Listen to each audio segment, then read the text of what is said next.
High guys, അപ്പോൾ welcome back to Kashmiri days അല്ല Kashmiri diaries, Kashmiri യാത്ര എന്താ പറഞ്ഞിരുന്നല്ലേ. വെൽക്കം ബാക്ക് ടു കശ്മീരി യാത്ര. ഇത് ഡേ 2. നമ്മൾ പോയിക്കൊണ്ടിരിക്കുന്നത് ദൂത് പത്രി എന്ന് പറയുന്നൊരു വില്ലേജിലേക്കാണ്. ദൂത് പത്രി എന്ന് പറഞ്ഞു കഴിഞ്ഞാൽ ഇവിടെ അധികം ഫേമസ് ആയൊരു സ്ഥലമൊന്നുമല്ല, ആയി വരുന്നുള്ളൂ എന്നാണ് കേട്ടത്. അതിൻ്റെതായ തിരക്കുറവ് നമുക്ക് അവിടെ ഉണ്ടാവുമെന്ന് നമ്മൾ പ്രതീക്ഷിക്കുന്നത്.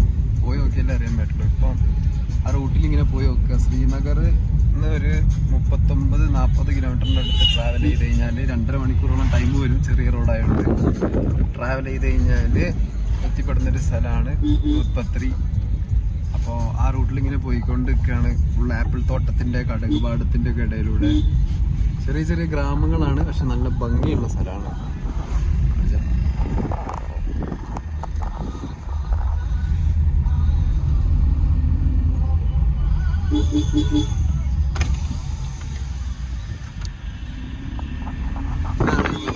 ആപ്പിൾ മരങ്ങൾ എന്ന് പറയുന്നത് ഇതാണ്.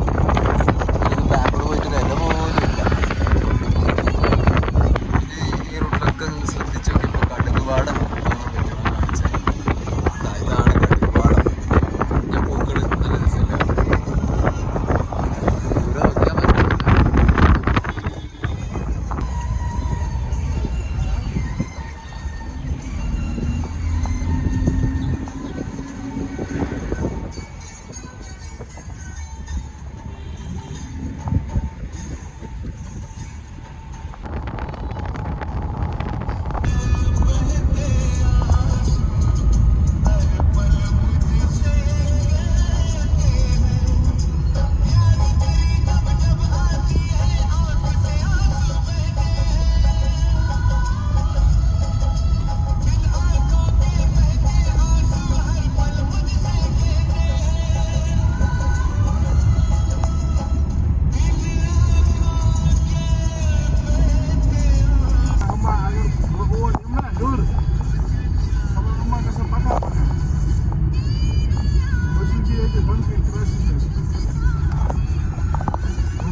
കുറെ കുന്നൊക്കെ വളഞ്ഞ് കയറി വന്നപ്പോ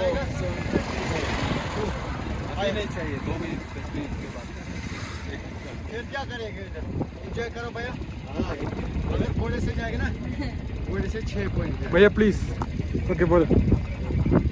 അങ്ങനെ എത്തി. എല്ലാം കഴിഞ്ഞ് ഇതാണ് ദൂത് പത്രിന്റെ ഫസ്റ്റ് കയറുമ്പോൾ തന്നെയുള്ള വ്യൂ. ഇവിടെ 2 ഓപ്ഷൻ ഉണ്ട് എന്നാണ് ഇവരൊക്കെ പറയുന്നത്. അവരിങ്ങനെ കൂടെ ബാക്കിലായിടുന്ന ഒരേ പിടുത്താണ്. ഒന്ന് കുതിര, ഒന്ന് പിന്നെ ഈ ഓഫ് റോഡ് 4 വീലർ ബൈക്ക് പോലത്തെ സാധനമല്ല അത്. AVT എന്ന് പറഞ്ഞു. ഈ 2 സാധനമുണ്ട്.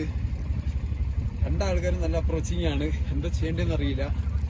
കുറച്ചും കൂടി മുന്നോട്ടൊക്കെ ഒന്ന് പോയി നോക്കിയിട്ട് നമുക്കിത് ഡിസിഷൻ എടുക്കേണ്ടതുണ്ട്. എന്തായാലും ഈ ഒരു അടിപൊളി ബ്യൂട്ടിഫുൾ പ്ലേസിലേക്ക് നമുക്ക് ഇനിയും മുന്നോട്ടേക്ക് നടന്നു നോക്കാം. കമോൺ. ഇവിടുത്തെ ക്യാമറ പിടിച്ചിരുമ്പോൾ കുറെ സുഖം സംസാരിക്കാൻ. എന്താ ജാസർ റിവറിന്റെ പേര് പറഞ്ഞേ? കാളിഗംഗ.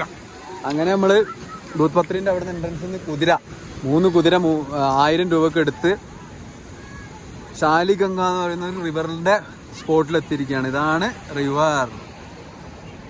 നല്ല ടോക്കും. ശരിക്കും ഒരു സ്വർഗം പോലത്തെ ഒരു സ്ഥലം.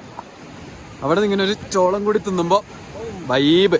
എന്താ പറയാ, മുകേഷിന്റെ ഭാഷ പറഞ്ഞല്ല, അന്തസ്. നല്ല തെളിനീര് പോലത്തെ വെള്ളം ഒഴുകി വരുന്ന കാണുന്നുണ്ടെങ്കിൽ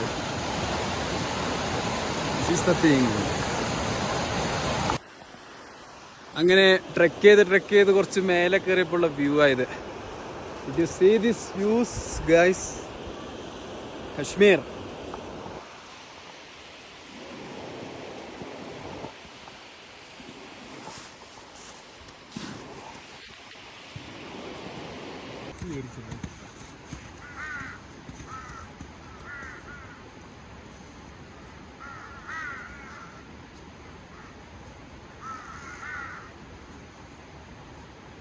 ഞാനും ഹിജാസും ഈ റിവറിന്റെ ചുറ്റിലും എവിടെയോ ട്രെക്ക് ചെയ്ത് ഇങ്ങനെ അതിന്റെ സൈഡിൽ കൂടെ കയറി എവിടെയോ എത്തിയിട്ടുണ്ട്. ഒരു പിടുത്തമല്ല നമ്മൾ എവിടെയാന്നല്ലേ. We are lost in mountains. That's the thing. Once in a life. Once in a lifetime. എനിക്ക് പറയാനുള്ളത് എല്ലാവരുടെ അടുത്തും എനിക്ക് ഇത്ര തന്നെ പറയാനുള്ളൂ. കേരളക്കാരോട്, ഇപ്പൊ മലയാളികളോടാണ് എനിക്ക് പറയാനുള്ളത്. മലയാളം മലയാളികളോട് പറയാനുള്ളത് എന്താ വെച്ചാൽ നമ്മുടെ കേരളത്തിൽ നിന്ന് കാശ്മീർ ശ്രീനഗറിലേക്ക് ട്രെയിൻ ഉണ്ട്, ഡയറക്റ്റ് ട്രെയിൻ. ആ ട്രെയിനിൽ ഒരു ടിക്കറ്റ് അറ്റ്ലീസ്റ്റ് സ്ലീപ്പർ, ജനറൽ എടുത്തു വരണമെന്ന് ഞാൻ പറയില്ല, നടക്കൂല. അറ്റ്ലീസ്റ്റ് സ്ലീപ്പർ ടിക്കറ്റ് എടുത്തു കഴിഞ്ഞാൽ നിങ്ങൾക്കും ഇങ്ങോട്ട് എത്താൻ പറ്റും. അതൊക്കെ ഇതിൽ നിന്ന് നിങ്ങൾ മനസ്സിലാക്കേണ്ട ഒരു കാര്യമാണ്. നമ്മൾ ഇപ്പോൾ എന്താ പറയുക, നമുക്കൊക്കെ നമ്മുടെ അച്ഛനമ്മമാർ എല്ലാവരും എന്താന്ന് വെച്ചാൽ അവർ വിചാരിക്കുന്നത് ഇതൊക്കെ എത്രയോ ദൂരെയാണ്, നമ്മളെ കൊണ്ട് ഒരിക്കലും നടക്കില്ല, നമ്മൾ മഞ്ഞ് കാണണമെന്ന് നമുക്കൊരിക്കലും സാധ്യമായ ഒരു കാര്യമല്ല എന്നുള്ള രീതിയിൽ ഉള്ളൊരു മൈൻഡ് സെറ്റിലാണ് എല്ലാവരും ഇരിക്കുന്നത്. അപ്പോൾ അങ്ങനത്തെ ആൾക്കാർ കാണുന്നുണ്ടെങ്കിൽ അച്ഛനമ്മമാരോടാണ് എനിക്ക് പറയാനുള്ളത്. എന്താ പറയുക, കേരളത്തിൽ എവിടെ നിന്ന് വിചാരിച്ച കോഴിക്കോട് നിന്ന് ശ്രീനഗറിലേക്ക് സ്ലീപ്പർ ടിക്കറ്റ്, അറ്റ്ലീസ്റ്റ് സ്ലീപ്പർ വേണ്ട എസിയോ എന്തോ ആയിക്കോട്ടെ, എടുത്തു കഴിഞ്ഞാൽ ഈ മഞ്ഞ് നിങ്ങൾക്കും കാണാൻ പറ്റും. ഇതൊക്കെ ജീവിതത്തിൽ കാണുക പറഞ്ഞാൽ ഒരു ഫോട്ടോ എടുക്കുന്ന പോലെയല്ല, സ്വർഗം കാണുന്ന ഫീൽ. ഒരു ഫോട്ടോ എടുത്ത് കയ്യിൽ സൂക്ഷിക്കുന്നോ ഫോട്ടോ കാണുന്ന പോലെയല്ല. ഇത് നേരിട്ട് കണ്ണും കൊണ്ട് കണ്ട് ഇവിടുത്തെ ആ തണുപ്പും ഈ ഒരു ബ്രീത്തും ഈ മഞ്ഞൊക്കെ എടുത്ത് കളിക്കുന്നത്, ഈ മഞ്ഞൊക്കെ ഇങ്ങനെ എടുത്ത് കളിക്കുക എന്ന് പറഞ്ഞാൽ it's different experience, really different experience. കുറേ ഇതിനൊക്കെ എതിര് പറയുന്ന ആൾക്കാരുണ്ടായേക്കാം, ഇല്ലായേക്കാം. പക്ഷേ ഞാനെന്നും പറയുന്നതല്ല, ഞങ്ങളെന്നും പറയുന്നു, പറ്റുകയാണെങ്കിൽ ട്രാവൽ ചെയ്യും, അടിപൊളിയായിരിക്കില്ലേ. ട്രാവൽ ചെയ്യുക, എക്സ്പ്ലോർ ചെയ്യുക, സാധനങ്ങൾ.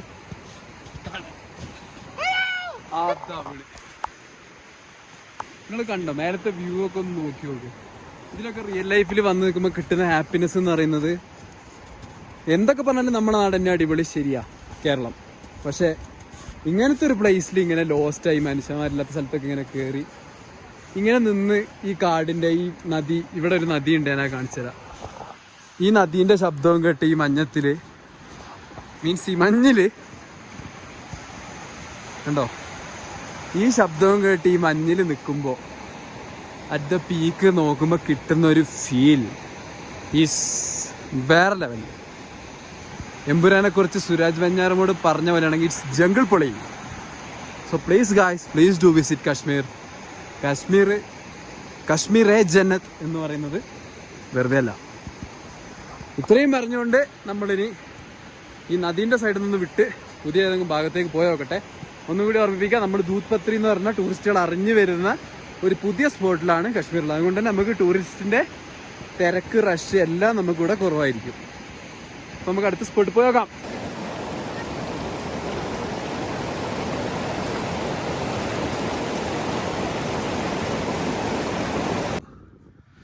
ഞാൻ എടുത്തുണ്ട്, വീഡിയോ എടുത്തുണ്ട്.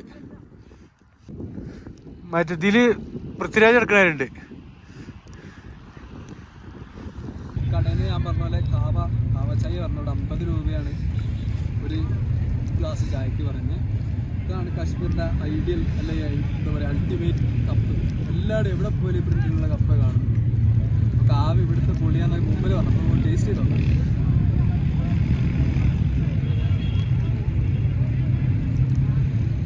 കാവ ചായ എന്ന് പറയുമ്പോൾ നമ്മൾ ശരിക്കും ചായ ഉണ്ടെന്നോ, ചായ അല്ല, ഇത് വേറെ എന്തൊക്കെയോ സാധനങ്ങൾ, നമ്മളെ തേങ്ങ, സാഫ്രോണ്, അങ്ങനെ കുറേ പലവ്യഞ്ജനങ്ങളില്ലേ, അങ്ങനത്തെ സാധനങ്ങളൊക്കെ ഇട്ടുണ്ടാക്കിയ ഒരു ചൂടുവെള്ളം. രസമുണ്ട്, പക്ഷേ രസമുള്ള സാധനം, കൊള്ളാം, പറ്റില്ല.